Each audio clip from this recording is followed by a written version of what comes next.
Muy buenas noches en Europa, muy buenas tardes en México. Estamos nuevamente en una emisión más de Morenas en Europa.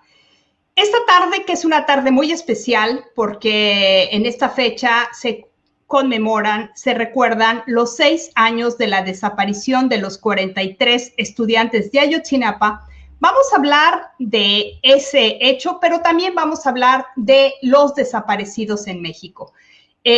Vamos a hablar de las desapariciones en México y en particular vamos a hablar del caso de Guanajuato.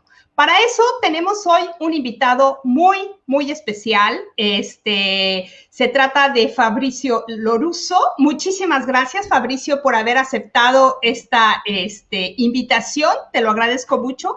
Yo sé que es un día muy especial, es un día muy duro, es un día muy doloroso para muchas familias, porque no solamente se trata de los 43, sino 43 y más. Muchas gracias por estar con nosotros. Muchas gracias, Georgina, todo el auditorio, a quienes nos escuchan. Es un gusto compartir con ustedes. Justo a los 6 años, ¿no? de esa matanza y desaparición masiva de los estudiantes y contra la población civil, ese ataque, ¿no? Perpetrado durante más de 4 o 5 horas, con múltiples violaciones a derechos humanos y que terminó también con la desaparición de 43 futuros maestros, justamente la noche del 27 de septiembre de 2014. Es una fecha importante para volver a hablar del tema y para seguir pues, insistiendo en la lucha hacia la verdad, la justicia. Y claro, que se conozca lo que sucedió, ¿no? Mira, antes de empezar, yo quiero compartir con nuestro auditorio quién es Fabricio Lorusso. Fabricio Lorusso es un lombardo, es decir, es italiano, que vive en México desde hace casi 20 años. Es doctor en estudios latinoamericanos por la UNAM. Se dedica a la enseñanza, la traducción, la investigación y el periodismo. También es poeta. Destacan entre sus temas de interés el neoliberalismo, los desaparecidos en México y la cultura popular en torno a la muerte. Es poeta y periodista independiente, ha sido colaborador del UNITA, Liquiniesta, Radio Popolare, la revista chilena América Economía, La Jornada y varias revistas latinoamericanas. Dirige el blog Bitácora laamericalatina.net y en el portal del UNITA colabora en el espacio Latinoamérica Express, así como en Camila Online, sí. Y ha escrito muchos libros, artículos, etcétera, pero quiero destacar entre su obra escrita 3 libros. Un libro que se llama Buenos Vecinos, Estados Unidos y América Latina, 1945-2005, Poder blando y poder duro en la historia de las relaciones interamericanas, un libro que fue publicado en 2012, muy interesante, justamente que hablan de estas relaciones difíciles entre América Latina y los Estados Unidos, en lo cual obviamente está incluido México. Luego una obra del 2013 que se llama Santa Muerte, patrona de la humanidad. Es un libro muy interesante porque habla justamente de la cultura popular en torno a este personaje, desde un poco recogiendo sus tradiciones precolombinas hasta nuestros días. Y un libro que va a ser muy importante porque nos va a hablar de lo que está sucediendo justamente a partir del 2006, pero sobre todo lo que sucede en la noche del 26 de septiembre del 2014 y continúa hasta nuestros días. Se llama Narcoguerra, Crónicas de México de los carteles de la droga y fue publicada en 2015. Es un libro con ilustraciones, está en italiano, de hecho, Se llama Narcoguerra, Cronache del México dei cartelli de la droga. Perdón, Fabricio, por mi italiano, ¿no? Bueno, justamente quisiera hacer un poco la introducción para que hablemos de eso. En la noche del 26 al 27 de septiembre del 2014, 43 estudiantes de la Escuela Rural Raúl Isidro Burgos de Ayotzinapa fueron secuestrados por la policía en Iguala y luego desaparecieron sin dejar ningún rastro de ellos. Y hasta hoy día, a 6 años de su desaparición, no sabemos qué sucedió con esos 43 jóvenes estudiantes. Estos hechos te llevaron a escribir un libro donde analizas el contexto político, social que dio lugar a la tragedia de Ayotzinapa, haciendo al mismo tiempo una disección sobre la violencia cotidiana que atraviesa el país, las desapariciones forzadas, los narcos y su relación con el Estado y la política, con la cultura popular, como el culto a la Santa Muerte, de la que hemos hecho alusión hace un momento, los narcoblogs, los narcocorridos, etcétera, etcétera, y el sistema económico dominante que protege y ampara las violaciones de los derechos humanos y la guerra contra las drogas como instrumento de control social. Este es el último libro del que hablamos y publicado en 2015, justamente a raíz de la desaparición de los 43 estudiantes de Ayotzinapa. Y solamente para hacer una introducción a este tema, quisiera hacer mención de unas cuantas cifras, Fabrizio, y a nuestra audiencia para recordarlos de qué estamos hablando. Estamos hablando de más de 38,000 cadáveres sin identificar, fosas clandestinas por todo el país, una crisis humanitaria dramática que el actual gobierno no ha podido detener. La crisis actual se inició en el gobierno de Felipe Calderón a consecuencia de la militarización y de la guerra contra el narcotráfico que él desató y que se saldó con 289,000 personas asesinadas y 70,000 desaparecidos, por lo menos. En el año del 2006, el número de cuerpos no identificados en México era de 178.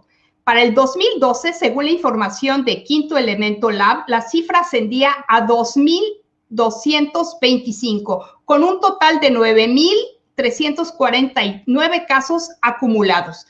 Durante el sexenio de Enrique Peña Nieto, el número de cuerpos no identificados llegó a 17,590 y desde entonces se han acumulado 4,905 cuerpos más. Y cuando hablamos de cuerpos no identificados y un número gigantesco de desaparecidos, estamos hablando de la misma cosa, ¿no? Fabricio, estamos hablando de la desaparición, ya sea en manos de los cárteles, ya sea la desaparición forzada, como fue el caso de los 43 estudiantes de Ayotzinapa.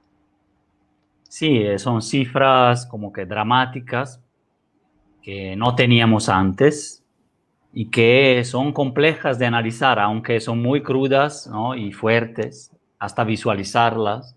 Detrás hay historias pues de vida, familias destruidas, situaciones de desigualdad y pobreza extrema, historias tremendas que poco a poco también el ámbito cultural va recogiendo, ¿no? Desde el cine mexicano, no solo mexicano, y la prensa con los periodistas y las periodistas. Por ejemplo, estabas mencionando el último informe, reportaje de a dónde van los desaparecidos y Quinto Elemento Lab, justo sobre esto. También en Zona Docs, medio jalisciense, está el reportaje sobre los trailers de la muerte.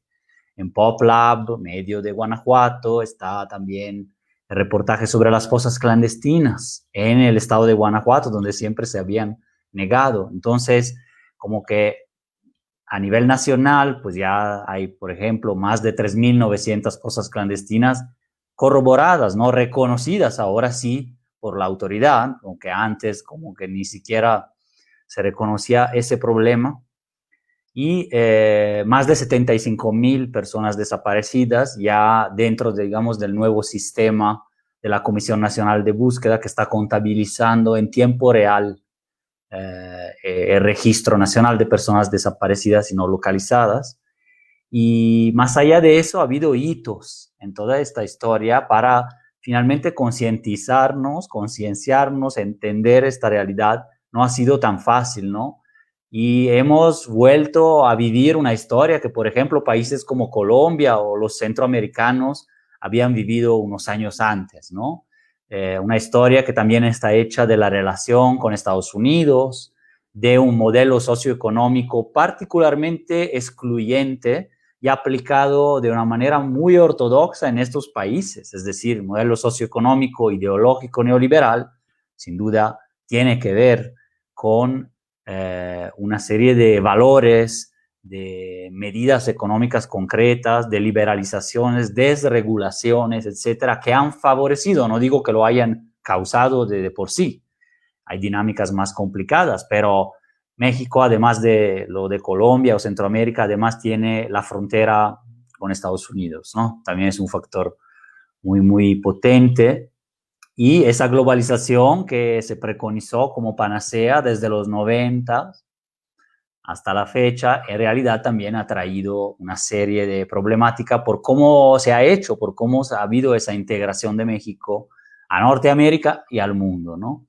En una situación de crisis, etc. Eso es el contexto en que después de que la desaparición forzada de personas se instaló en las instituciones y en las prácticas más comunes durante los años 70 y 80, ¿no?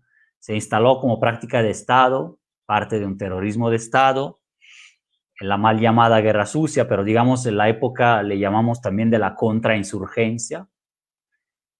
Nunca ha desaparecido esa práctica de el andamiaje y la cultura de las instituciones de parte de, no estoy hablando de todo el Estado, ¿no? Pero sí hay elementos reconocidos, parte del sector militar, instituciones ministeriales, desde fiscalías, de las policías, y se ha empezado también a privatizar esa forma de violencia. Trágicamente, con la privatización de todo y de la vida, también se ha dado la privatización, es decir, la expansión de la desaparición como práctica, también a el sector, digamos, del narcotráfico, del crimen organizado, de la violencia privada, y se expandió de una manera tremenda cuando hubo ciertos detonadores, sobre todo ya a partir del 2006, 2007, 2008, con una política clara de militarización de la seguridad pública, como nunca se había visto, aunque no es nueva, tampoco era solo de Calderón, es decir, venía del operativo México Seguro del 2005 de Fox, de Ernesto Zedillo en Chiapas y de la militarización de Guerrero, ya experimental, pero expandida luego a Sinaloa, Oaxaca, Chiapas, ya desde los 70, con la Operación Cóndor en el Triángulo Dorado, ¿no? Eso marca el hito de la militarización de la seguridad pública y primero de la llamada lucha a las drogas, ¿no? Que viene también de Estados Unidos como una política. Entonces, todo ese es el contexto. Entonces, ahí entran en 2006-2007 ya una descomposición mucho mayor. En todo esto se incrementa en que y de manera descontrolada aumentan los homicidios, los feminicidios, que también desde los 90 se señalaban como un problema enorme, que no solo era de Juárez y de la frontera, ¿no? Realmente es un problema estructural de muchos países y de México también. Entonces, no solo es un caso, el caso Juárez, ¿no? Y ahí fue particularmente fuerte, hay sentencias internacionales, etcétera, pero ¿no? También son fenómenos estructurales ya por cuestiones, ¿no? Económicas, por cuestiones sociales, por un patrón del patriarcado, pues de cómo se instala también ese modelo de control sobre las mujeres, etc. Todo se relaciona y hasta que explota la violencia homicida, feminicida, del desplazamiento forzado, que también se habla muy poco, y una violencia también que es una violencia estatal, no solo militar, sino ya de todas las corporaciones, porque recordemos que están los estados y la seguridad también es responsabilidad estatal, no solo federal, incluso una buena parte, ¿no? También de las desapariciones tienen que ver con el fuero común, el fuero local. En fin, se da esa descomposición mayor y con mayor desigualdad también, ¿no? Entonces, va el carril, el lado económico, el lado internacional, las presiones de Estados Unidos, la Operación Mérida, el plan se llamado Mérida, muy parecido al Plan Colombia, que sabemos lo que ha traído. Y entonces aumentan también, de la mano de todas estas múltiples violencias físicas, pero también simbólicas, en contra de las víctimas, aumenta la desaparición, ¿no? Ya forzada, cometida por particulares, en situaciones que a veces no se conocen, en que hay múltiples crímenes involucrados, a veces 4 o 5 diferentes, además de la desaparición, el secuestro, la trata, privaciones de la libertad, el abuso policíaco, se pueden transformar en una desaparición y se da un fenómeno masivo en que la sociedad no está preparada para esto. Entonces la primera reacción, por lo menos por 5 años, es de no creerlo, invisibilizarlo, criminalizarlo, no querer ver, voltear del otro lado, las familias se esconden, las víctimas se esconden, prefieren no hablarlo, etcétera, hasta que esa gran olla, el hervidero como que explota, porque no se puede, ¿no? Y finalmente hay una década ahora en que, no por suerte, sino por acción social, por acción colectiva, por mucho esfuerzo, ya empieza a cambiar tanto los estudios que hay sobre esta realidad, los contextos, y también la forma de tratarlo, de hablar del tema, ¿no? De eso, ¿no? Entonces, con el Movimiento por la Paz es un gran hito, quiero decir, es un gran punto, ¿no? También es un granito de arena, ¿no? Pero, es decir, hubo muchos granitos antes, ¿no? El Basta Sangre, el movimiento de los viñetistas, de los diseñadores, algunas marchas, etcétera, ¿no? Que ya no eran las marchas de apoyo a Calderón, ¿no? Algunas marchas blancas de gente que efectivamente estaba padeciendo la violencia, pero que de alguna manera decía, pues hay que darle a los malos, hay que darle a los delincuentes, como si la sociedad estuviera mesiánicamente dividida en buenos y malos, con los narcos por un lado, ¿no? Es mucho más complejo. Entonces... Claro, hubieron muchas iniciativas ciudadanas de denuncia, ¿no? En contra de la violencia en 2010, 2011. Recuerdo, por ejemplo, esta iniciativa de Fuentes Rojas, ¿no? Cuando fueron a teñir las fuentes de color rojo para mostrar que estaba saliendo sangre por todos lados. Y esto fue antes incluso del Movimiento por la Paz y esto fue, digamos, paralelo a lo que estaba con el movimiento No Más Sangre de los viñetistas, como tú le llamas, sí, los bueno, moneros. los moneros, perdón. Los moneros, que estaban señalando qué estaba pasando, porque finalmente ellos son una especie de periodistas, ¿no? Y que están en la prensa y de pronto empezaron a ver que había una violencia desbordada que la sociedad en su conjunto estaba mirando para otro lado. Y claro, porque el discurso del gobierno de Peña Nieto, de Calderón era por algo les pasa lo que les pasa a la gente que están matando es porque están relacionados con el narco. Y de pronto cuando empezamos a ver jóvenes, muy jóvenes, niños, los jóvenes de Salvacar, etcétera, etcétera, ¿qué está pasando? Sí, ya prácticamente hay momentos también en que también las élites gobernantes se mueven cuando empiezan a ser tocados sus intereses directos, no solo económicos, que bueno, hay que decir que parte de esta violencia es funcional al plan económico, al modelo neoliberal, entonces ahí no hay un contraste, aparentemente parece que sí, que con más violencia no habrá inversión, que con más violencia no habrá turismo, que con más violencia, en realidad eso como que no está comprobado, más bien fue al revés. Sí. Porque en parte es funcional. Hay áreas con cierto nivel muy aceptable de seguridad y de turismo y hay áreas enormes del país totalmente bajo el control de o municipales, etcétera, de pues, o policías corruptos o fiscalías ineficientes o coludidas o bien propiamente de grupos criminales en colusión con la gran inversión extranjera, ¿no? La cuenca de Burgos, Coahuila, todos los proyectos extractivistas, Guerrero, pues metales, oro, plata, agua, recursos para la inversión, el uso de esos recursos para la industria que se promovió, que es la maquiladora, o bien la plataforma exportadora, la minera, las concesiones, ahora sí que leoninas, como se dice, pero realmente es un término del siglo XIX que aplica muy bien, porque pues de eso se trata, porque prácticamente estás pagando entre el 1 y el 6% de impuestos cuando va bien, con una concesión minera, y por 50 años puedes explotar y destruir un territorio enorme sin dejar prácticamente nada, ni en términos de salarios, ni en términos de beneficios de ningún tipo, sino corrupción y guardias blancas o paramilitares que vienen a protegerte, como sucede en Guerrero, en ese contexto de los 43. La paramilitarización de los grupos criminales privados, podríamos decir, de los cárteles así llamados, que más que cárteles ya son grupos paramilitares con formaciones hasta bien establecidas. Muchos son formados por el mismo Estado, pensemos en los Zetas, pero también hay en Guerrero ex jefes policíacos, etcétera, que entonces hay esa interpenetración entre ciertas fuerzas de la seguridad, digamos así, en todos los niveles, con esa evolución del crimen. Con eso, también la práctica de la desaparición resurge, pero no es que se había olvidado de esa tradición institucional terrible.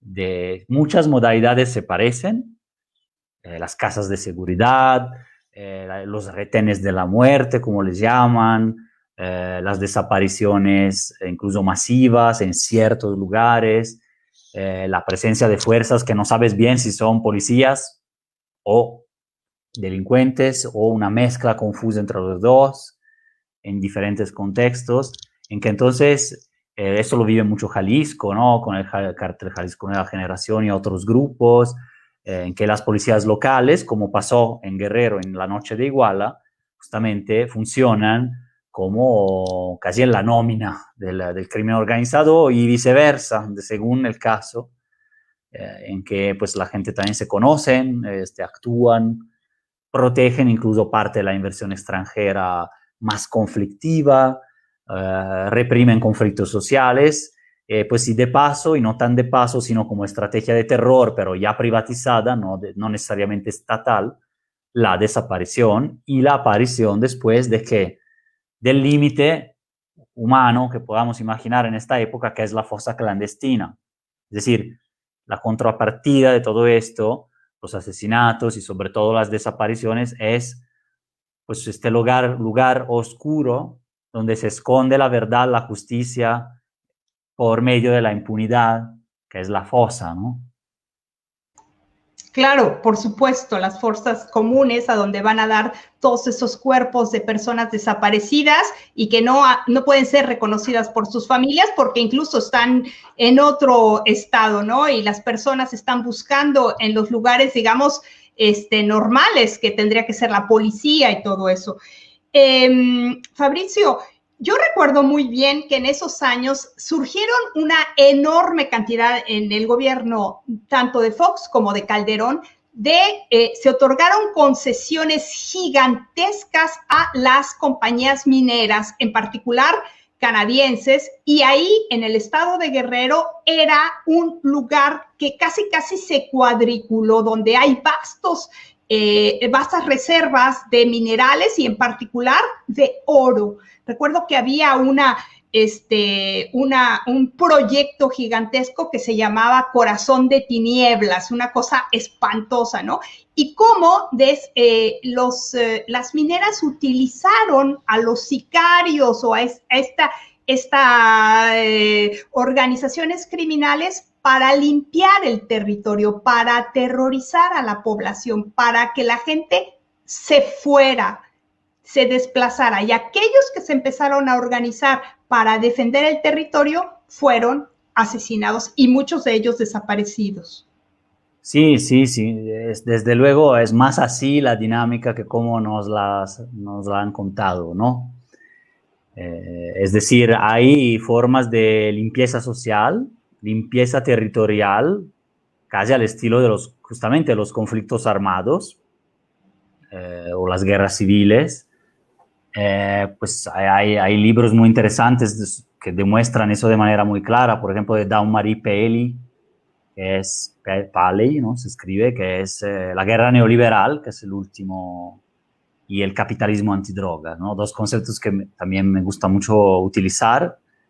porque están sustentados empíricamente y teóricamente. Es decir, no son títulos llamativos nada más. Estamos hablando también de trabajos de investigación de muchos años, por ejemplo, para dar un ejemplo, pero sí, el trabajo de Jesús Lemus, un periodista que, pues, no, que recorrió todo el país analizando esas concesiones mineras y las luchas socioambientales y territoriales ligadas a ellas o contra de ellas, que sí tienen justamente esa naturaleza, ¿no? Pues en Guerrero, pues en Mezcala, por ejemplo, en mi trabajo de investigación de entrevistar, de historia oral, de entrevistas con los buscadores y las buscadoras de Iguala, no, a veces no se puede acceder a muchos lugares, a la montaña, ni hablar, pero pues Teloloapan a veces está cercada, Mezcala también. ¿Por qué? Porque surgió, te dicen, un nuevo grupo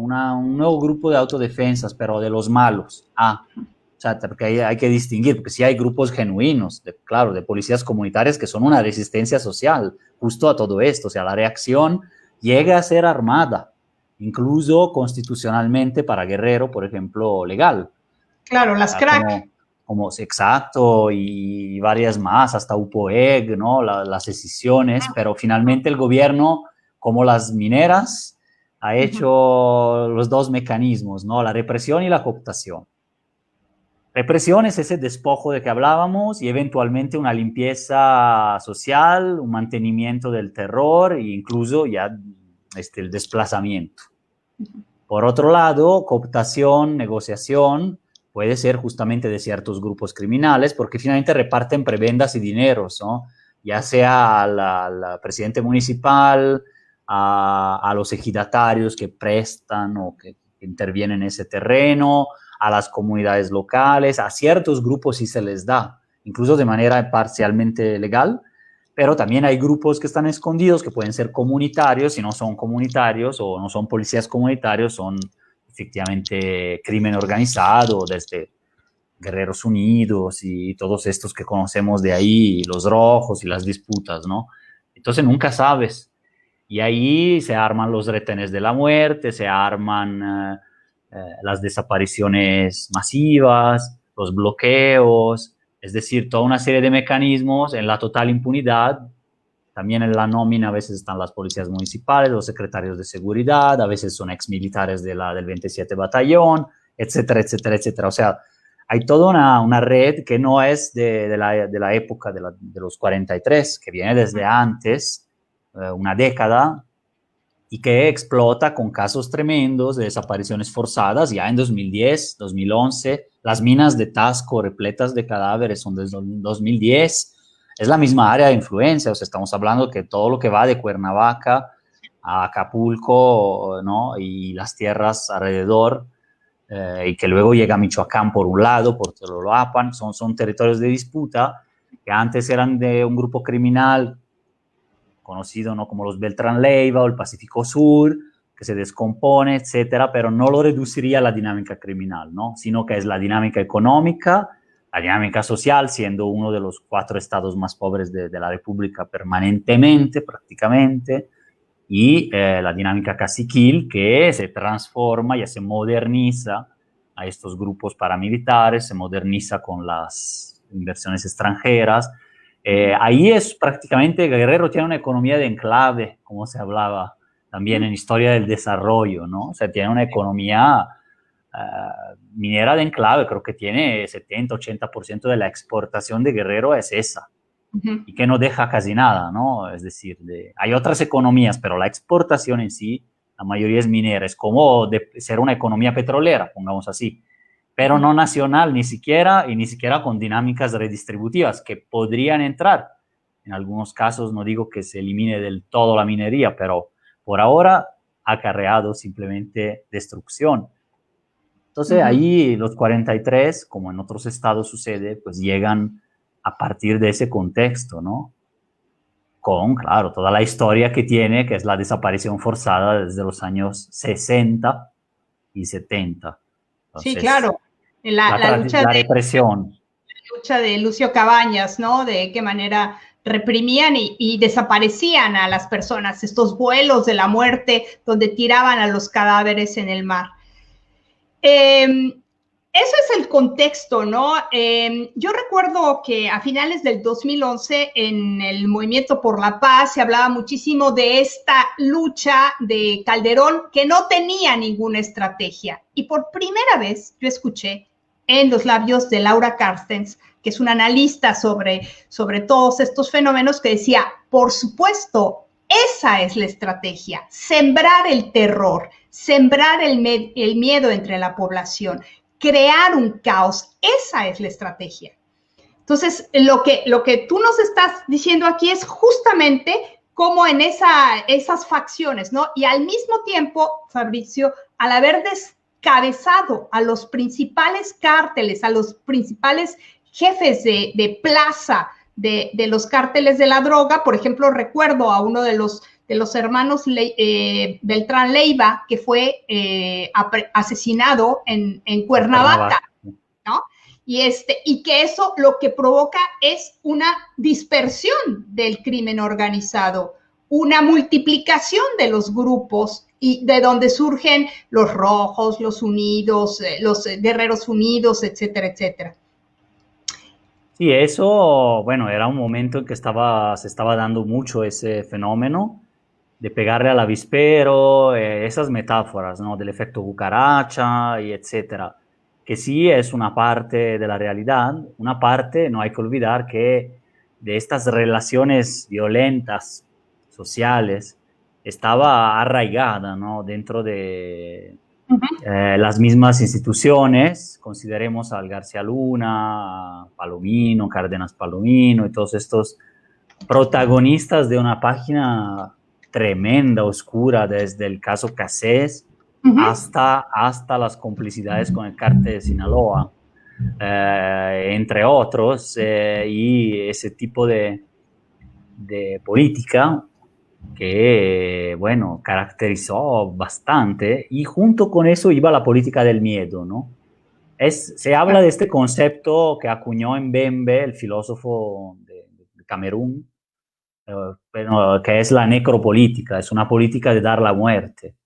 Se ve claramente cómo el gobierno de Calderón fue un gobierno necropolítico en su discurso de exterminar a la parte incómoda de la población, lo cual implicó realmente una política de odio a los sectores sociales, incluso más desfavorecidos, un odio a la pobreza, una porofobia, ¿no? Esa fobia a la pobreza, etcétera. Se tradujo en que los sectores vulnerados acá en la guerra al narco, así llamada, eran básicamente los pobres. Es decir, que no coincide para nada y no se debe de entender como delincuencia, sino que se estableció esa presunción. Entonces, ¿cómo se pudo justificar por 5 o 6 años, casi sin una reacción tan fuerte, todo eso? Pues porque había una retórica de justificación, un mesianismo. Un día me voy a destruir los altares de la Santa Muerte, como si fuera ese el problema en la frontera. El otro día, en cambio, expropio manu militari a la Comisión de Electricidad, Luz y Fuerza del Centro, y destruye un sindicato y una empresa de 50,000. O sea, eso no son actos autoritarios. Claro. No son esos violación de cualquier sensatez. Sí, derechos, claro. Pero claro. eran vistos como buenos. Eran parte de una presencia activa, y sí, de los militares en un sentido dramático, y como parte de la destrucción se asociaban, pues, sindicato, pobreza, delincuencia, maestros, toda una estigmatización contra sectores sociales, y que Chiapas, y que también era todo un mismo, ahora sí que Calderón, claro, en el sentido de la olla, de todo, ¿no? Entonces, era una retórica, a mí me dejaba emocionalmente inestable escuchar la radio con los spots terroríficos, con esas series que lanzaban, con García Luna, que lanzó la serie El Equipo sobre la Policía Federal. Sí, O sí, sea, era sí. una guerra ideológica. Sí. Ahora, hubo, pero sin embargo, finalmente unas reacciones tremendas, también vigorosas de la sociedad civil. Sí. Yo estoy feliz de haber vivido también esa otra fase y haber podido participar, ¿no? Desde antes del Movimiento por la Paz también hemos mencionado, ya había resistencias, claro, pero bueno, se tienen que empezar a aglutinar también y que también entender que las víctimas, que fue el movimiento de víctimas que nació y todo ese movimiento tiene que ver con todo lo demás, con la injusticia hacia los maestros o Claro. con los mineros de pasta de conchos, tiene que ver igual las víctimas pues de la matanza del News Divine, de la policía ahí, por ejemplo, de ese problema, o de Casino Royale, Ujú. o Boca de Río con los cadáveres sembrados en Veracruz. Es decir, no son fenómenos desligados. Entonces ahí va Aislados. Ujú. aislado. Entonces, del 2011 al 14 se empezó a entender más hasta que ya ese panorama parece claro para una parte de la sociedad al inicio y ahora espero que más para todos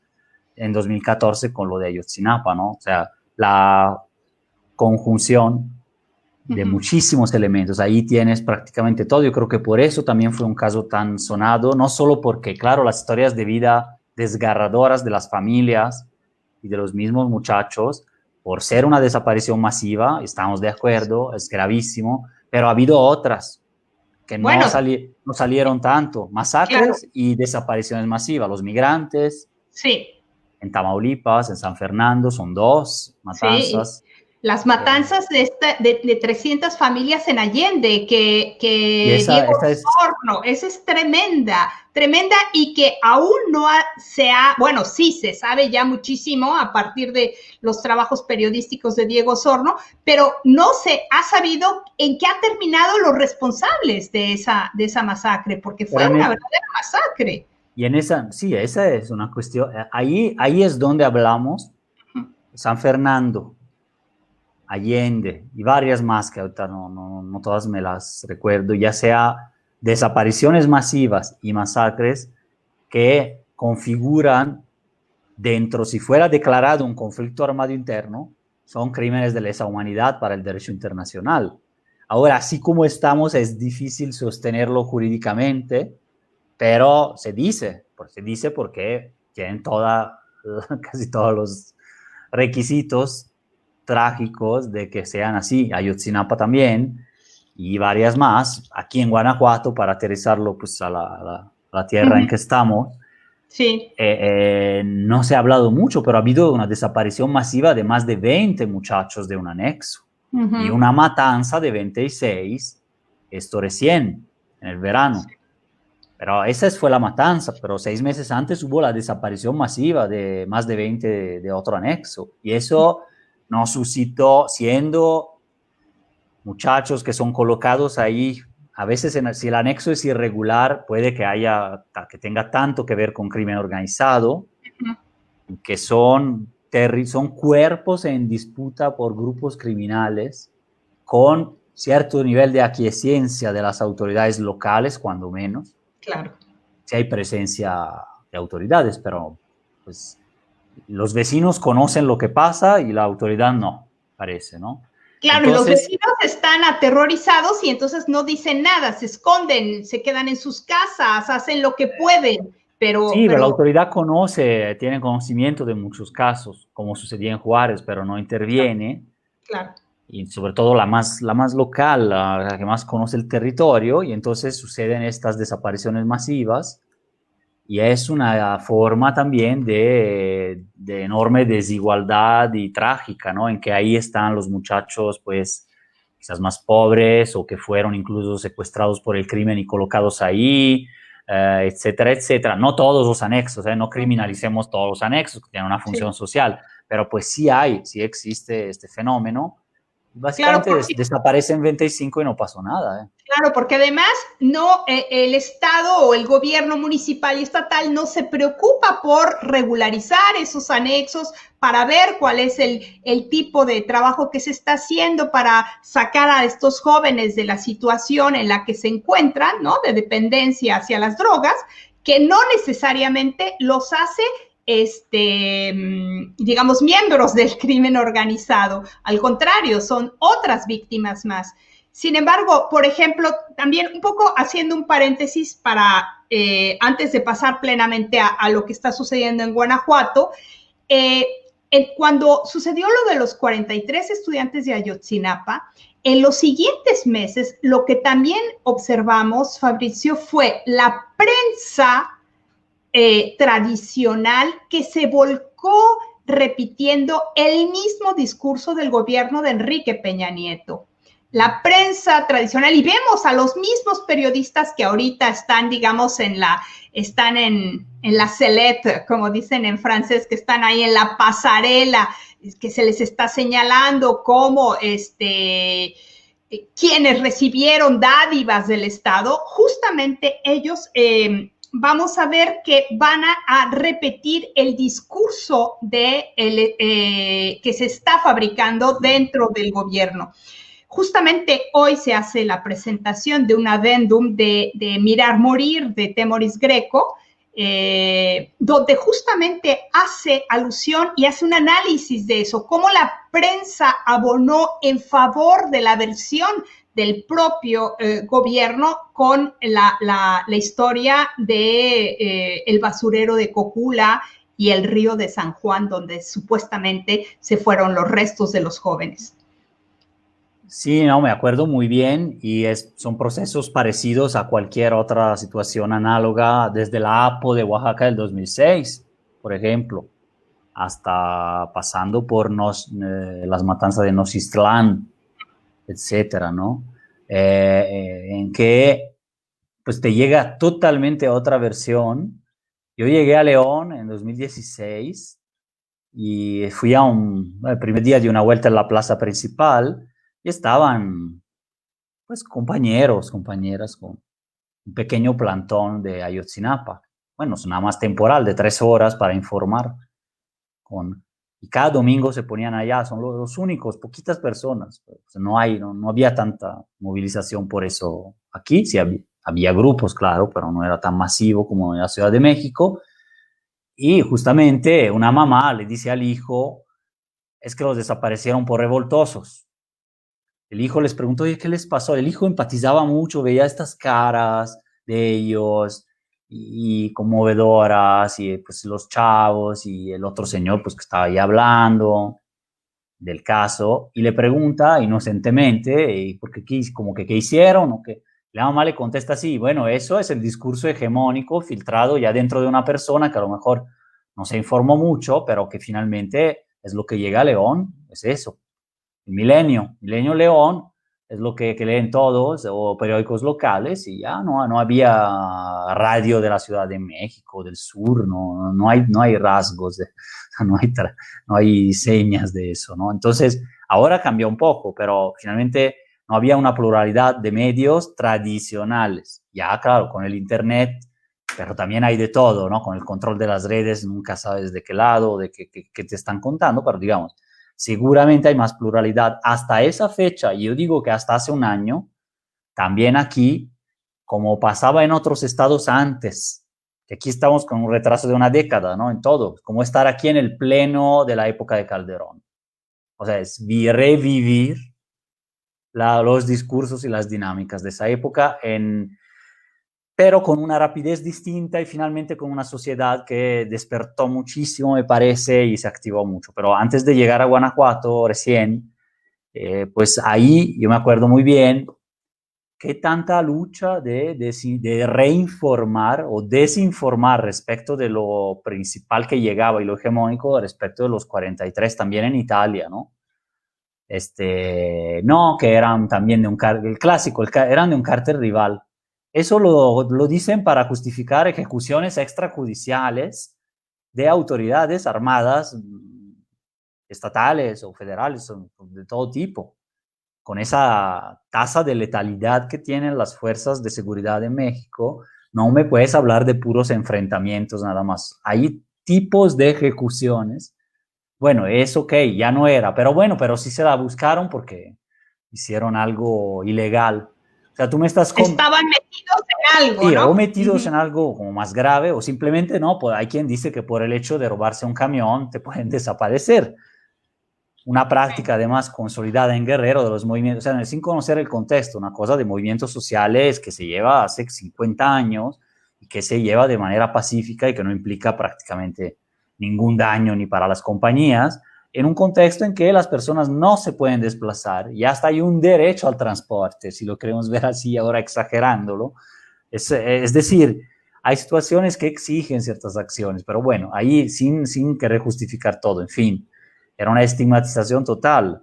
Y pues sí que te llega el ex procurador a inventar con base en torturas y en puro testimonio oral una verdad histórica que es la mentira del siglo XXI, o sea, por 100 años vamos a tener esa mentira en la historia nacional, pues ya es el colmo, pero pues no se llenó ahí, es decir, que siguió con todos los modos posibles.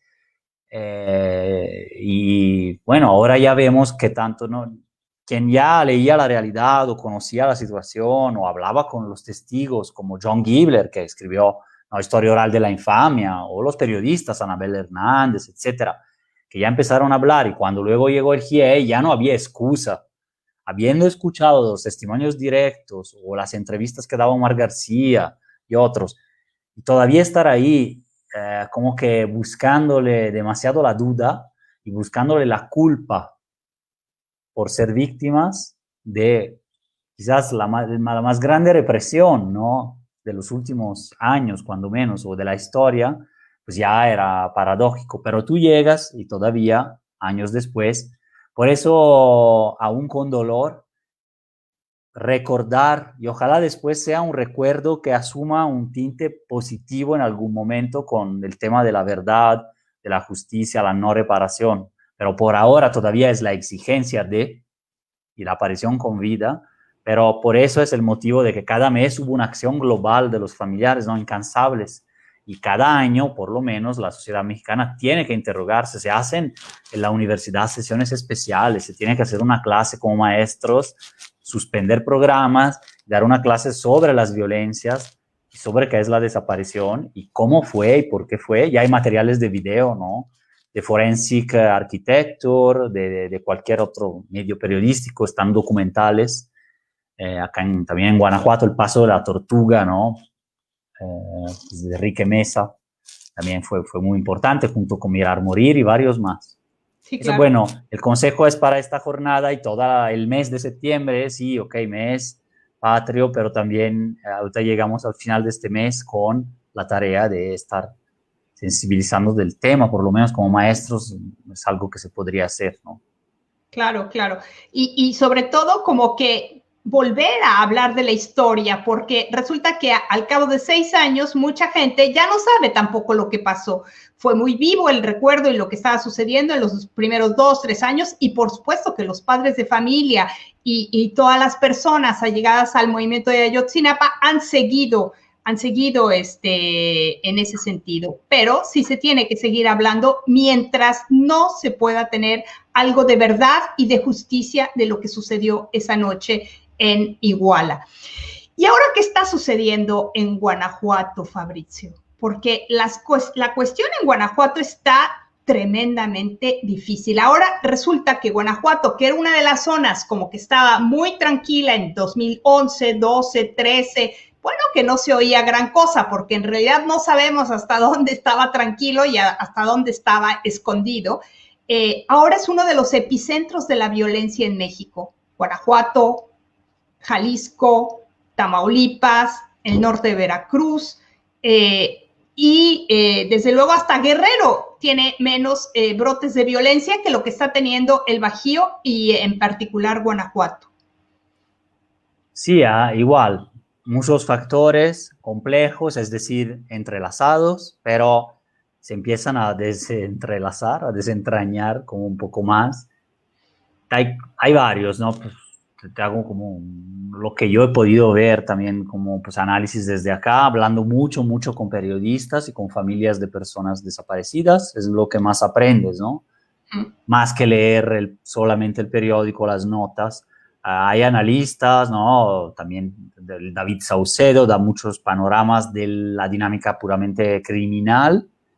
Ha sido también entrevistado mucho, pero también de la dinámica de pobreza y desigualdad. Hay académicos que han trabajado toda la vida con esto, como David Martínez, por ejemplo, acá en la Ibero, que desentrañan dinámicas distintas, ¿no? Guanajuato es el segundo estado de la República por mayor desigualdad económica. ¿Quién lo sabía? No se sabía, pero escaló. Y no era así hace 5 o 6 años. Nuevo León es el que vivió una historia parecida hace 8 o 9 años. Es el primero. Desigualdad, y me estoy refiriendo a la coeficiente de Gini, ¿no? De Gini, de la desigualdad. Bueno, no hay pobreza en Guanajuato, sí hay chamba, decían los letreros, sí hay chamba, mal pagada y por inversión extranjera, en algunos casos puede subir un poco más, pero finalmente muy segregada, con la reproducción del modelo Estado de México, DF, de las grandes distancias, la segregación socioterritorial, de los barrios, etcétera, ¿no? Y el índice de pobreza solamente es un poquito inferior que el promedio nacional, tampoco es que va al 30% de pobreza, estamos siempre hablando en León del 44, del 40%. Es decir, no es que hay partes del estado con un 15% de pobreza, ¿no? O vamos tipo Yucatán o no sé, otros países o Costa Rica, ¿no?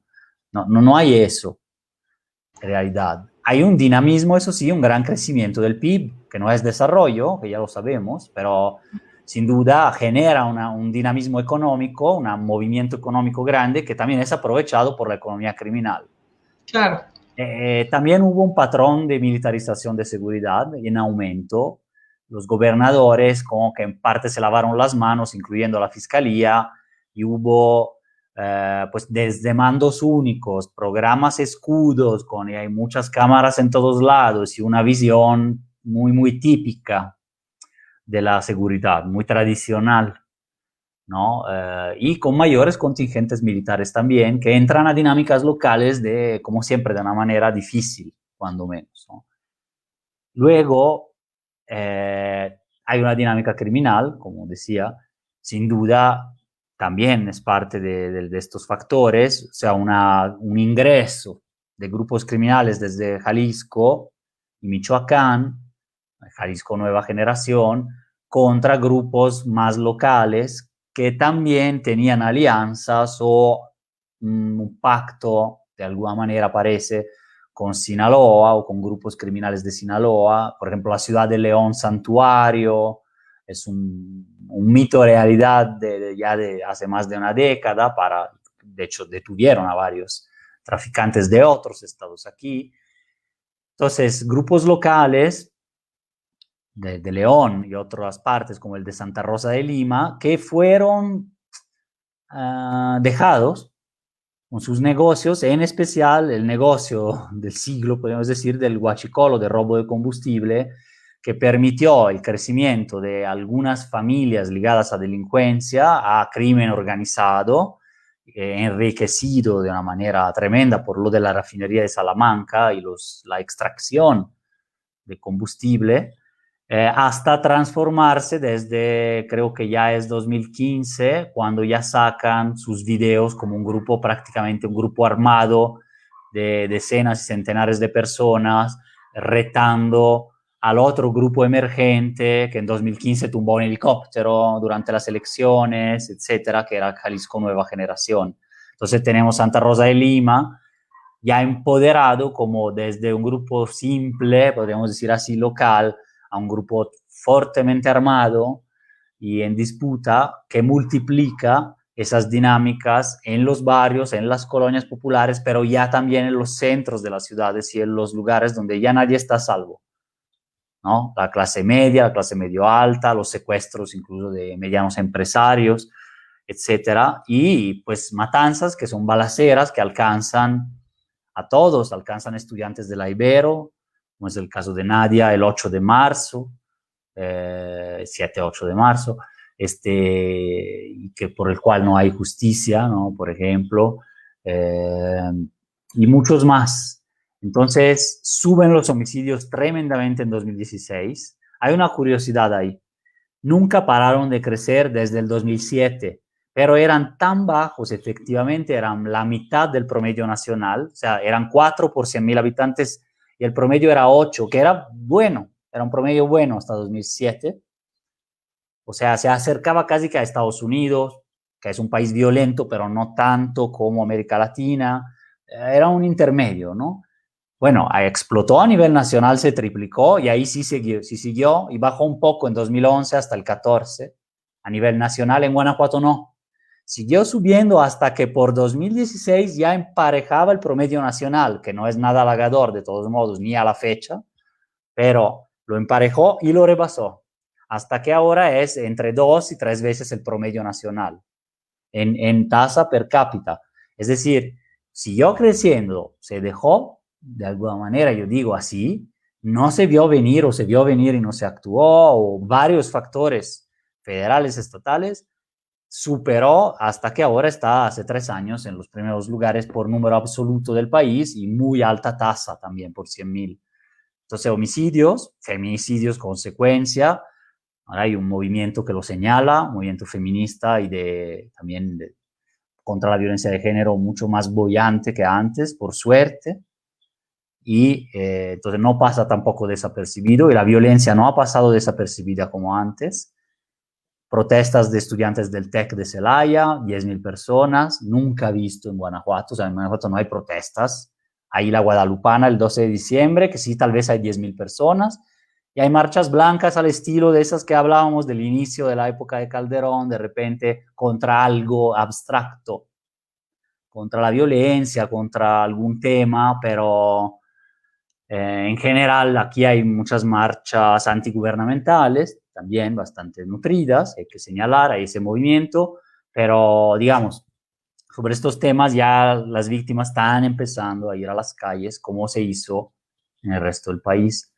Entonces, bueno, ahí está la situación, es una descomposición económica, una hegemonía también de un partido desde los 90, que a lo mejor empieza a tener también desgastes políticos importantes en muchas áreas que ya con crisis económica, etcétera, no siempre se pueden tapar y así. Hace un año se habla de la desaparición y de las fosas, antes prácticamente no, pero también ha habido miles de desaparecidos, pero como que no entraba en las estadísticas, nunca ha estado en los primeros lugares nacionales, y entonces, como los homicidios no eran muy altos, no se hablaba de que entre 2013, 14, 15, sí había más de 1.000 desaparecidos aquí, constantemente. Luego bajó, no se sabe si hubo una limpieza de los registros o cómo, bajó muy rápido, pero en fin, va variando, y ahora, pero sin embargo, ya desde 2019 y 20 es claro que hay más de 2.000. Ahora la cifra ya oficial habla de 2.435, si no me equivoco, 2.400 y más personas desaparecidas, lo cual quiere decir el doble por cifra negra, no denuncias o porque lo registran de otra manera, pero digamos, ya son miles, ya no 500 como se decía hace 2 años, por ejemplo, ¿no? Que no había datos. Entonces, y las fosas clandestinas que empezaron a aparecer, sobre todo en esta región donde operaba el cártel de Santa Rosa de Lima, ¿no? Ahí empezaron a aparecer una gran cantidad de fosas clandestinas y empezaron también a aparecer grupos de, digamos, de víctimas, de familias de desaparecidos que empiezan a rastrear, empiezan a buscar personas. Es decir, ahí toda la experiencia de la que hablabas antes va a volcarse, ¿no? En esta nueva forma de organización social, porque finalmente son las víctimas, las familias de las víctimas, las que empiezan a avanzar en el sentido de la búsqueda. Pues los periodistas locales, por así decir, porque también son periodistas nacionales, es decir, colaboradores de medios como Aristegui, con Javier Bravo de soybarrio.com, o Arnoldo Cuellar de PopLab, Vero Espinosa de Proceso, pues, y otros medios, Edith Domínguez también, que trabaja en el área de Celaya, etcétera, son observadores muy atentos de estas dinámicas, ¿no? Entre otros, ¿no? Bueno, no puedo nombrar a todas y todos, pero son muy conocedores.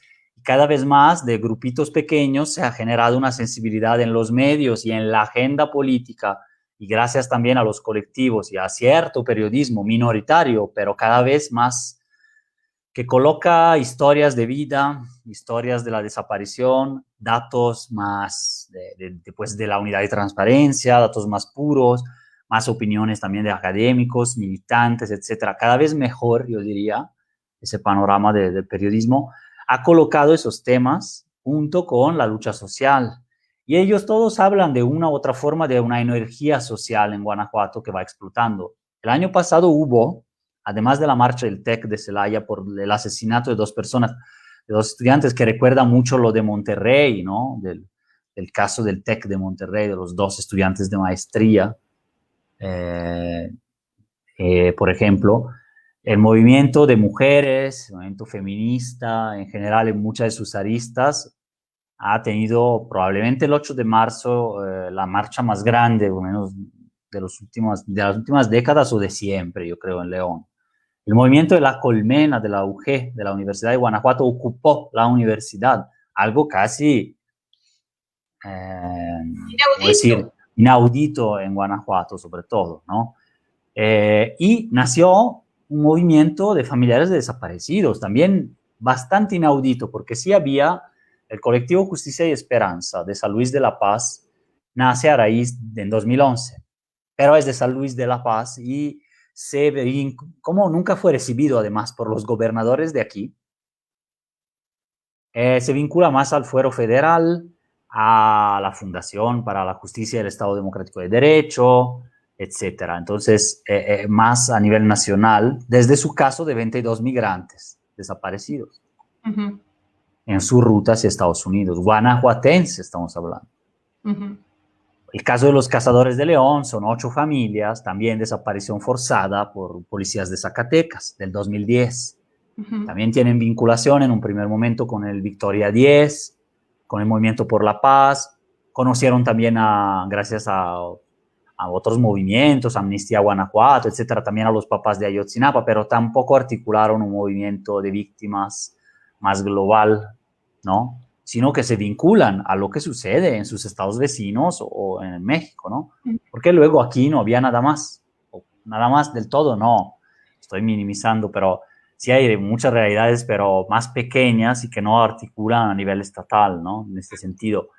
Y sobre todo, la verdad, sí había muy poco de familiares de desaparecidos en especial, sí había otros, claro, hay trabajo con niños y niñas, con las mujeres, es decir, el tema de la trata, etc. Entonces, desaparición en redes sociales se articula, sobre todo en un inicio, y con el foro de escucha y pacificación del gobierno electo en 2018, se crea un primer foro en que finalmente sí llegan, siempre muy, muy solidarias, pues las mujeres de San Luis de la Paz, con los cazadores y con otras 15 familias de Silao, León y otros lados, y se hace una reunión previa. Después se hace el foro. No sé si sirvió del todo para incidir en la política nacional como se pretendía, pero sí fue un punto importante en que se manifestaron, en que se difundió en redes sociales, en que se juntaron y empezaron más los medios a relatar historias de una manera más digna y a preguntarse, bueno, pero entonces ¿cuántos son? Bueno, y entonces las fosas que aparecen de vez en cuando, hay un nexo entre ellas, porque si ya aparecían hace 11 años que aparecen, pero etcétera. Entonces, el año siguiente, redes sociales, más eso que se empieza a dar en la prensa, nace el Facebook Desaparecidos Irapuato, que tiene 45,000 seguidores, nace grupos en Celaya, y empiezan a bajar a las calles, pero pocas decenas, y los criminalizan, les dicen que están defendiendo a un delincuente, y que quién sabe, y que lo encontraron en una fosa, al que defienden, y entonces les entra mucho miedo. O sea, imaginen Celaya, en Celaya hay balaceras diarias, han cerrado muchísimos negocios, en Irapuato también. En Irapuato ahora el colectivo Autoencuentro tiene casi 200 familias de desaparecidos, son como los colectivos de Iguala, ¿no? Es decir, de entre 100, 200 familias ahí. en otros lados hay también ciudades grandes como León, Celaya, Salvatierra, todo el sur del estado, hasta el corredor industrial más bien, que es justo el área económica ahí, y Pénjamo como frontera con Michoacán, Lagos, León también como eje, pues tienen ya entre fosas clandestinas y desaparecidos centenares de casos, ¿no? Concentrados ahí. Entonces, se arman más colectivos después y empiezan a incidir, ¿no? Está el Frente para la Búsqueda de Personas Desaparecidas en Guanajuato, que es Mariposas Destellando, Buscando Corazones y Justicia, que es del Estado de México, pero tiene a 30 personas en Guanajuato, en cierta área, ¿no? Como Salvatierra, Acámbaro, etcétera. También surge Buscadoras Guanajuato, con unas 15 familias en León, se junta con cazadores, o sea, se hacen ciertas alianzas y trabajan juntas, y en el frente también está Justicia y Esperanza, y nacen colectivos también más pequeños, en Silao, en Celaya también, y bueno, entonces hay una energía social también ahí. Y bueno, justo hace 2 días hicimos un evento en la Ibero León con Santiago Corcuera, Grace Fernández del Consejo Ciudadano del Sistema Nacional de Búsqueda. Santiago Corcuera fue ex relator de la ONU por los Derechos Humanos. El año anterior no había nada de todo esto que estoy contando, prácticamente, solo redes sociales. No había colectivos todavía, salvo estos que mencioné, pero no estaban articulados. Llegó Mario Vergara, también el buscador de Huitzuco, ¿no? de Guerrero, Grace Fernández también. Se hicieron eventos para que las familias de Irapuato y otras familias pudieran juntarse con ellos, que tienen una enorme experiencia y son inspiradores. Uh-huh. Eso fomentó que después de las manifestaciones de agosto que habían sido criminalizadas, ya por noviembre empezaran a nacer ese primer colectivo en Irapuato, y ya desde febrero más. Y hubo una incidencia en la ley. Guanajuato no tenía ley estatal de búsqueda, 2 años y medio de retraso. No tenía comisión de búsqueda, la tuvo ahora en julio. Y 7 años de retraso de la ley de víctimas, ahí sí era uno de los últimos.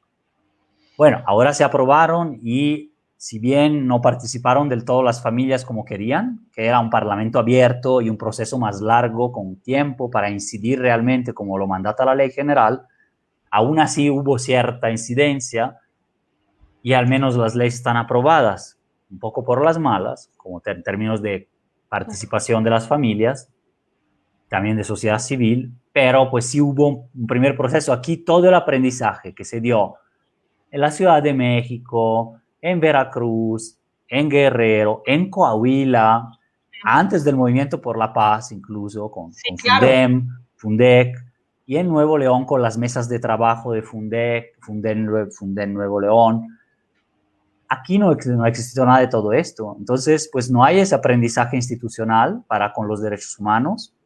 Hay una fiscalía muy opaca, hermética, y de alguna manera celosa de todas sus prerrogativas, fondos, acceso a fosas. Muy cuestionada, ¿no? Y muy cuestionado el nombramiento de...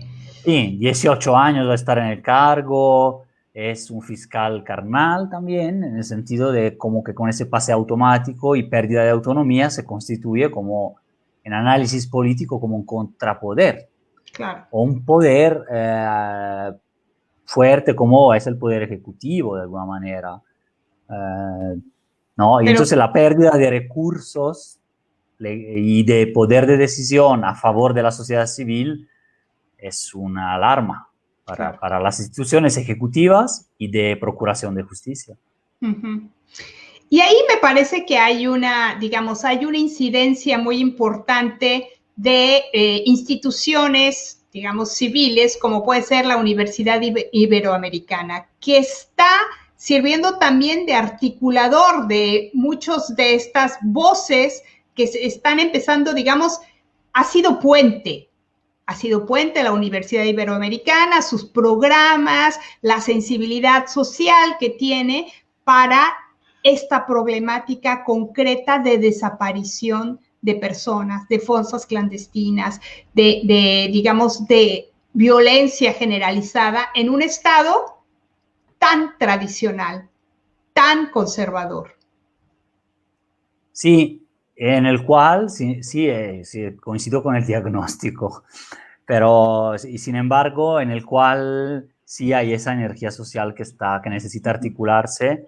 Creo que la academia debe de ser un puente totalmente, no es que haya sido siempre así o que totalmente ya esté constituida como un puente claro, pero pues ha habido trabajo, ¿no? De investigadores. Nosotros mismos tenemos un cuerpo académico en desigualdad social que ha ido creciendo mucho y articulándose con varios estados extranjeros, también investigadores de todo tipo, pero sobre todo con la filosofía de que sin algún tipo de incidencia social y articulación con grupos sociales, la investigación no tiene sentido. Claro.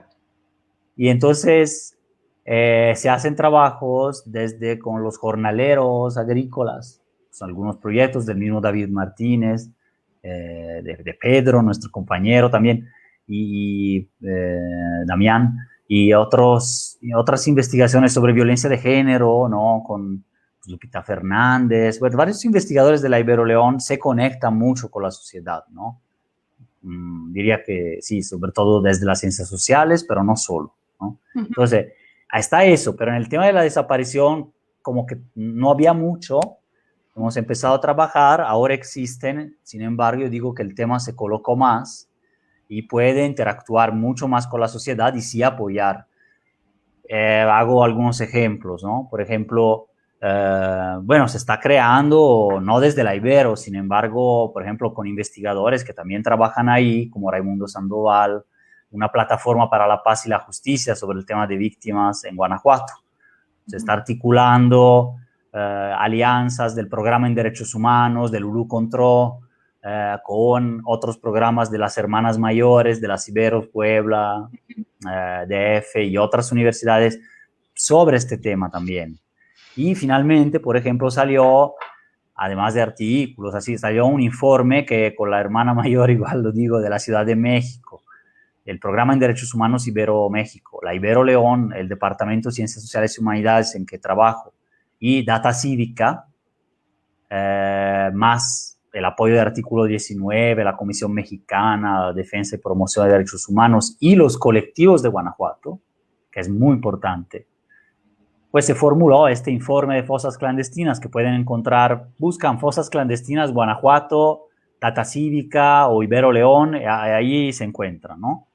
Pero hay una página dedicada muy buena, como está hecha, única, yo diría, en México todavía, en poplab.mx, que es el mapa interactivo con toda la información de las bases de datos de prensa, porque no hay base de datos de fiscalía. Ese es el dato, es el primer hallazgo.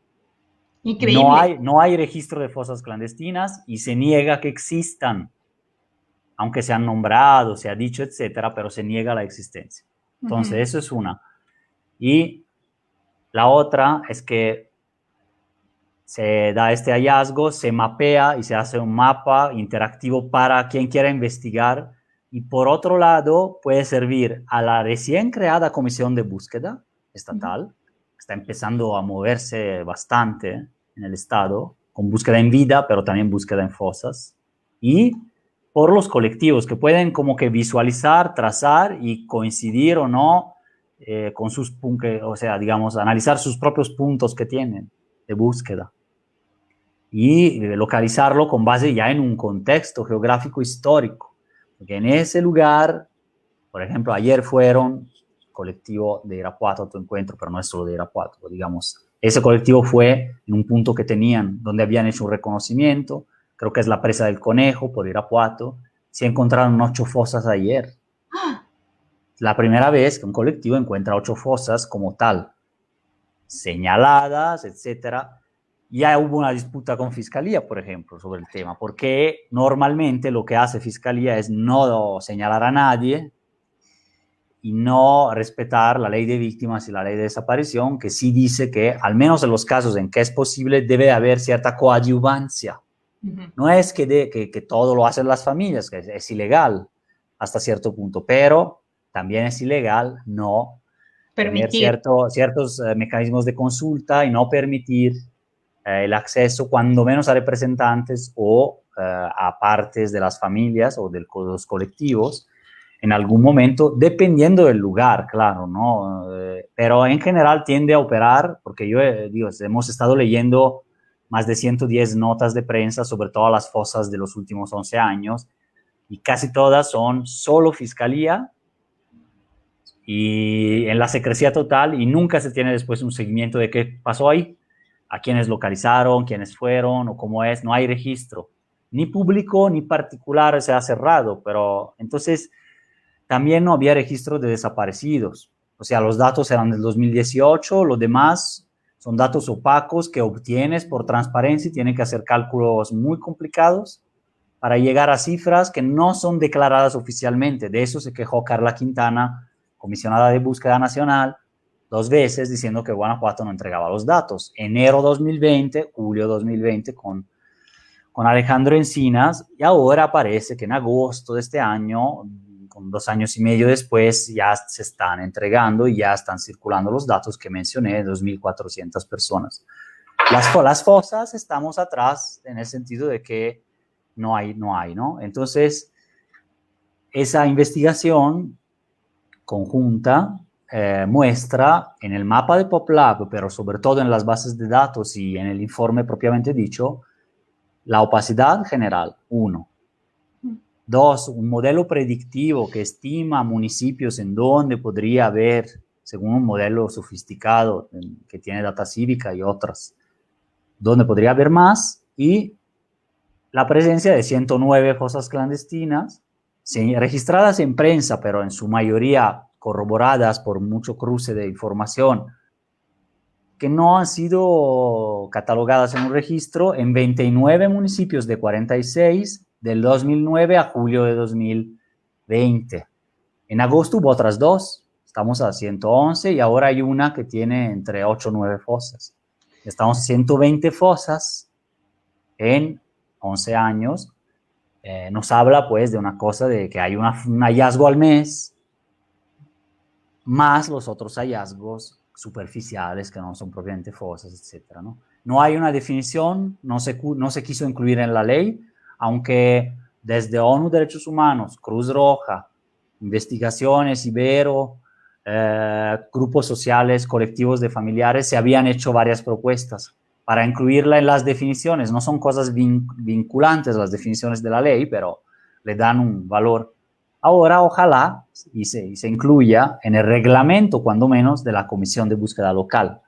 ¿Por qué? Porque ya el protocolo de la Comisión Nacional de Búsqueda ya estableció que es un contexto de hallazgo y también hay una definición suficiente, no es muy extensa, pero de qué es la fosa clandestina, ¿no? Cavidades en el terreno, o sea, hay cierto nivel de profundidad, hay restos, sí, porque es un contexto de hallazgo de restos, hay cierta profundidad y finalmente hay un intento de ocultamiento. Eso es lo básico de una definición. Se ha vuelto a proponer para Guanajuato porque esconder también la definición esconde un poco el fenómeno y esconder la cifra esconde el fenómeno en donde es un sitio en que se trata de buscar verdad, se trata de buscar una razón, se trata de buscar, sobre todo, identificar al propio familiar. Entonces, es importante no solo para la familia, sino para la sociedad completa, ¿no? Entonces, por supuesto. De Guanajuato es esto lo que está sucediendo ahorita mismo, ¿no? Ayer aparecieron. Es increíble porque finalmente, por ejemplo, lo que nos dices de este mapa interactivo donde se están identificando las zonas y los lugares donde hay los municipios del estado donde hay fosas clandestinas, me hizo recordar de cómo se inició el primer registro de víctimas en un sitio que puso a disposición Lolita Bosch, en donde se iba recogiendo de la prensa el número de personas desaparecidas y cómo luego eso fue utilizado para este movimiento de los pañuelos por la paz, ¿no? Que se borda un nombre por cada pañuelo y se recoge un poco la historia, ¿no? Si a veces hay historia, porque en muchos casos no hay ni siquiera un nombre de la persona desaparecida o muerta. Bueno, de las desaparecidos sí, se pueden saber porque sus familias las buscan, pero de los muertos aparecen y no tenemos ningún registro, no tenemos el nombre, no tenemos, por supuesto, no hablemos de registros de ADN, ¿verdad? Porque eso es todavía una cosa que habrá que darle seguimiento en un futuro. Sí, eran iniciativas y son que van más allá de los puros conteos que hacía Reforma o que hacían varios medios en la época incluso de Calderón, con la pura cifra, ¿no? Como el ejecutómetro y cosas así tremendas, que en cambio cuentan las historias, como Nuestra aparente rendición, el Memorial de los 72, 72 migrantes, todas iniciativas periodísticas, pero que son sociales, ¿no? Son totalmente a dónde van los desaparecidos, el conteo de data cívica con la base de datos, los mapeos del país de las fosas y este mapeo de PopLab, en fin, son muchos. También con el tema, por ejemplo, hemos trabajado bastante aquí con el tema de las alertas, que quiero señalar, si lo podemos también poner en Facebook. Claro. De alguna manera, el link, te lo mando después aquí, que es, la cuenta es Desaparecidos Guanajuato en Twitter. Como que Twitter no ha sido explotado completamente para las alertas, sí hay un movimiento de alertas de desaparición inmediatas, que incluso rebasa o va más allá de lo que las mismas comisiones de búsqueda consiguen tener, porque se basan en rastreos en redes y contacto directo con familias que están denunciando en ese momento y que en conciencia se les informa las consecuencias también, que pueden ser a veces no siempre positivas, pero pues ellos deciden, ¿no? Autónomamente, no es un impulso a hacer una alerta una hora después de la desaparición, pero finalmente es lo que aconsejan muchos colectivos de familia, ¿no? Ay, si hubiera hecho esa difusión antes, depende del contexto, y Fiscalía, en cambio, siempre aconseja no difundir nada, contrariamente a lo que dice la experiencia material propia, carne viva de las familias, que sí han podido mejorar o resolver o encontrar algo o bloquear de alguna forma algunas desapariciones, pero ahí, independientemente de ese tema, hay cuentas muy activas en Twitter, desde Guanajuato también hay, y entonces recomiendo pues, apoyarlas. ¿Puedes repetir el nombre, Fabrizio? Bueno, esta es Desaparecidos Guanajuato. Desaparecidos Guanajuato. En Twitter es como @desapgto. Para que puedan ponerla también para la difusión, porque está haciendo, es un trabajo de más de 10 voluntarios y voluntarias de diferentes sectores sociales, estudiantes y más, que está resultando positivo y que se adelantó un poco incluso con el trabajo que luego hará la Comisión de Víctimas, de búsqueda, etcétera, y que también de ahí se toman ciertas alertas, ¿no? Son alertas que pueden provenir de gobierno, de alerta AMBER, de protocolo ALBA, pero sobre todo se trata de que sean de colectivos que quieran difundir ahí y de otros colectivos hermanos como Sangre de Rebelde y otros que también difunden mucho en Facebook además, o de propias familias que mandan inbox para, por favor, podemos hacer la alerta con ustedes y la mandan ahí, ¿no? Okay. En fin, sí, interesante. Hasta ahora ha difundido unas 180 alertas diferentes, algunas son localizadas, otras no digo que el Twitter localice, pero es un apoyo y también se hace un trabajo pedagógico, como decir, sobre lo que está sucediendo en Guanajuato. O sea, ahí hay hilos, información sobre cifras, actualizaciones, algunas noticias, eventos de Guanajuato en la desaparición, ¿no? Entonces... Me recuerda a lo que pasaba en 2011 en Tamaulipas. No sé si recuerdas esa página, Valor por Tamaulipas. Sí. Era donde, bueno, ellos ahí más bien se alertaban de balaceras y todo eso que pudiera haber en el estado en ese momento.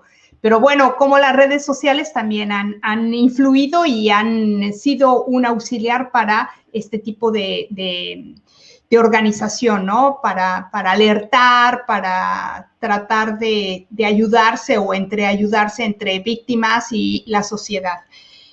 Bueno, la cuestión está muy movida en Guanajuato finalmente y las experiencias tremendas que han habido en otras partes del país, sin duda alguna van a ser de gran utilidad para que se agilice, porque efectivamente el retraso de Guanajuato en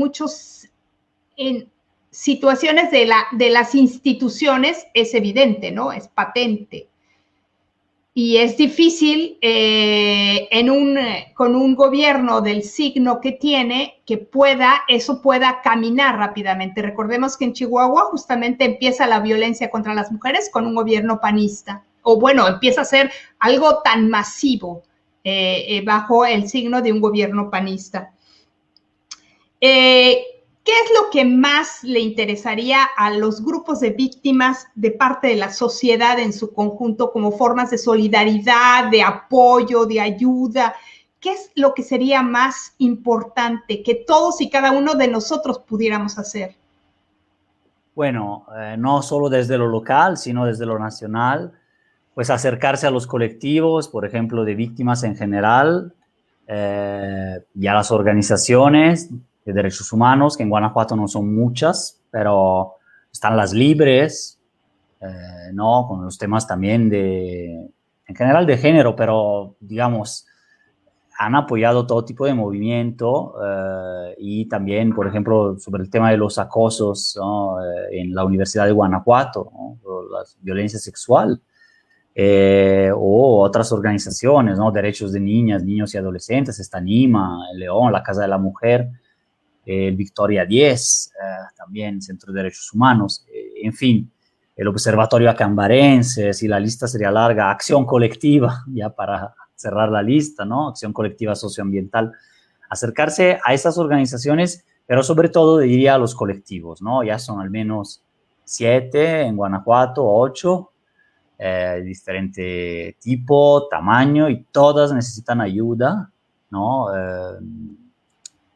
Trabajo un poco más con los de León, pero también conocemos a todos los demás o hemos estado por periodos también, ¿no? Colaborando, y pues todas necesitan ayuda desde lo económico hasta apoyar con temas de formación, temas de digitales, temas de cada quien puede poner su granito, que no es solo lo económico, realmente es competencias, cosas que sé hacer, tiempo desde los estudiantes, las estudiantes, hasta los profesionales, abogados, asesoría legal. Eso sería muy, muy genuino y necesario realmente para poder tener asesores legales que no son los de la fiscalía, sino asesores más preparados en estos temas. Eso yo diría que haría una petición pública, que se acerquen. Sí, siempre se necesita, no implica un compromiso tremendo tampoco para el profesional que se acerca, pero sí implica un beneficio, una ayuda, yo creo que muy, muy fuerte. Incluso que las ONGs grandes de Ciudad de México ofrezcan el litigio estratégico en algunos casos, o simplemente el apoyo en derechos humanos. Sí lo ha habido de parte de varias, Cruz Roja Internacional, Fundar, el Centro Pro, solo por Serapaz, por mencionar algunas, ¿no? Ya mencioné otras antes, pero digamos, eso sería muy, muy importante. Y entonces también, y desde lo local, pues acercarse con cualquier tipo de solidaridad humana también, ¿no? Para los maestros, compartir, apoyar cuentas en redes sociales y socializar ese conocimiento, ese apoyo con los estudiantes, como que la nueva generación también sepa lo que pasa, tenga un contexto, no empiece otra vez igual a criminalizar o a pensar mal, o que entienda las situaciones graves o difíciles que sí hay, ¿no? En ciertas familias, en los colectivos, etcétera, pero acercándose, dedicándole tiempo. Sí hay voluntarios que ya lo hacen, pero son todavía poquitos. Y además de lo legal, lo psicológico también es otro rubro muy importante, ¿no? Se necesita de todo, el economista, el ingeniero, lo que sea, la persona de a pie, pues simplemente que apoya con su comida o que apoya en ciertas búsquedas, también es muy valiosa, pero pues psicólogos son muy, muy necesarios. Igual, más allá de los servicios que sí ofrece, que sí da Secretaría de Gobierno, se ha acercado, está apoyando, fiscalía a veces apoya con lo que es psicólogo, el asesor legal, pero como que a veces no bastan, a veces no llega y a veces no está adecuadamente capacitado o reconocido por los colectivos o por la misma familia. En sí, esa cultura de derechos humanos, de trato con las víctimas, si bien ha habido acercamientos, todavía se va generando. Entonces, todo lo que abone para eso es el apoyo que puede dar la sociedad.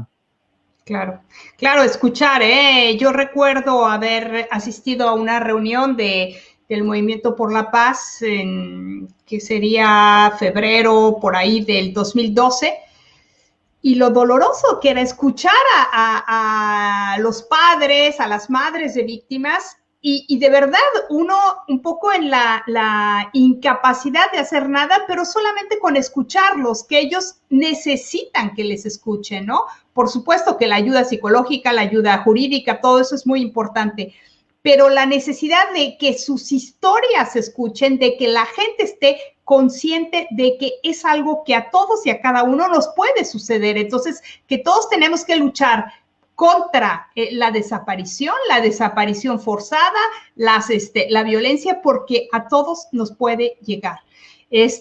No sé si quieras agregar algo más, Fabricio, no quiero abusar, ya he abusado bastante de tu tiempo. No, yo también.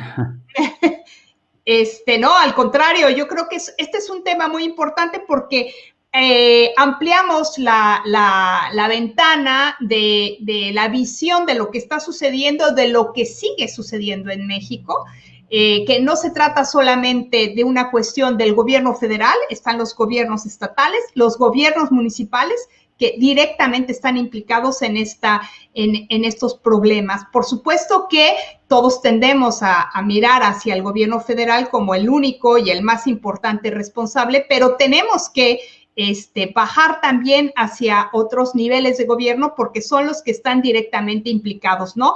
En Ayotzinapa fue la policía estatal, que estuvo implicada en la desaparición de los 43 jóvenes estudiantes, pero también estuvo el ejército, que fue testigo mudo de los hechos, si no es que tuvo una actuación directa y un activismo en este asunto, ¿no? Es algo que todavía nos deben como explicación y esperamos que el nuevo fiscal especial para este caso nos diga qué ha sucedido. Pero sí, como eso, todos los demás casos, no solamente estos, sino todos. La señora María Herrera, ¿recuerdas, Fabricio, que cuatro de sus hijos desaparecidos? 4. Sí, y se ha vuelto, pues la mamá de todos los desaparecidos, porque finalmente ella ya lo declara, ¿no? Está buscando prácticamente a los demás y a las demás. Y por eso su lucha también para que México reconociera la competencia del Comité contra las Desapariciones Forzadas de la ONU, que se había firmado y estaba latente, y con los amparos de doña Mari, el trabajo del PRO, Derechos Humanos, se logró finalmente ahora que se acepten las comunicaciones individuales. Y ojalá ya pronto falta solamente, decía Santiago Corcuera también antier, aquí en la Ibero, falta nada más el depósito del documento, digamos, del instrumento, como se le dice en Naciones Unidas, para que eso sea vigente contra desapariciones forzadas. Esos son avances, ¿no? Como creo, también es un avance la Comisión de la Verdad, de los avances hacia Ayotzinapa, pero también que se dedique recursos. Ahora hubo una grave crisis de la Comisión Ejecutiva de Atención a Víctimas, que la Comisión de Derechos Humanos Nacional tenga dientes, pueda actuar de manera más contundente. Y por otro lado, que el caso de Ayotzinapa, ojalá se llegue a las últimas consecuencias, y también hay de los militares que no se llegue. Entonces es muy importante que no se desista de eso, porque sí que no se desista de eso, que sí son, pues, es un elemento también fundamental, ¿no? Sí. Que queda todavía medio oscuro por ahí.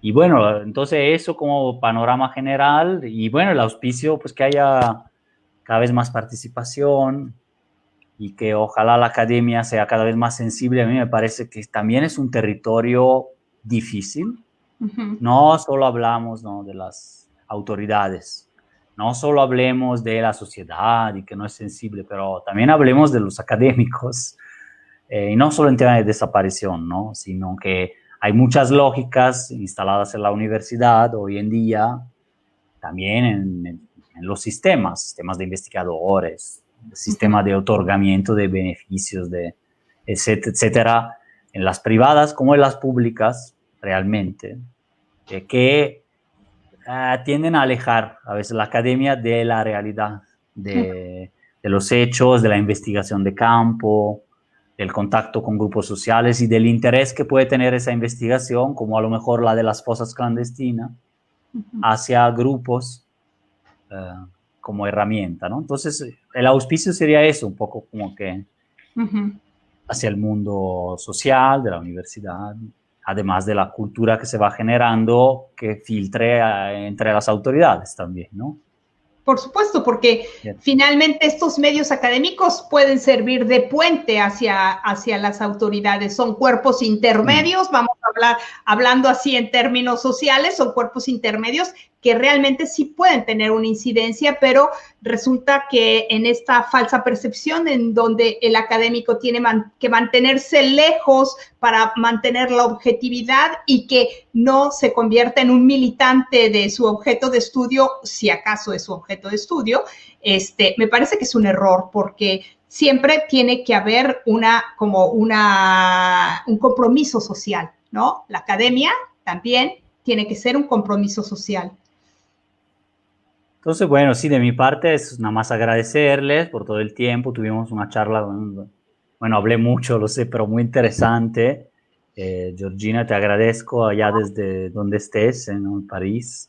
Y bueno, sí, recomendar otra vez que visiten la página de Twitter y todas las redes sociales de todos los colectivos que siempre tienen.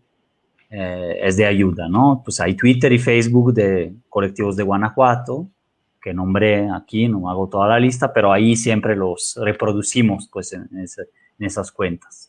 Por eso pongo tu Twitter para que gracias, te sigan aquí todos los compañeros de nuestra audiencia, los amigos de Radio AMLO, te sigan y entonces tú, yo sé que compartes esta información cotidianamente y entonces podemos tener mayor contacto. De todas maneras, yo te voy a pedir que me envíes la información respectiva para que yo la comparta con nuestra audiencia aquí en Radio AMLO y con las redes.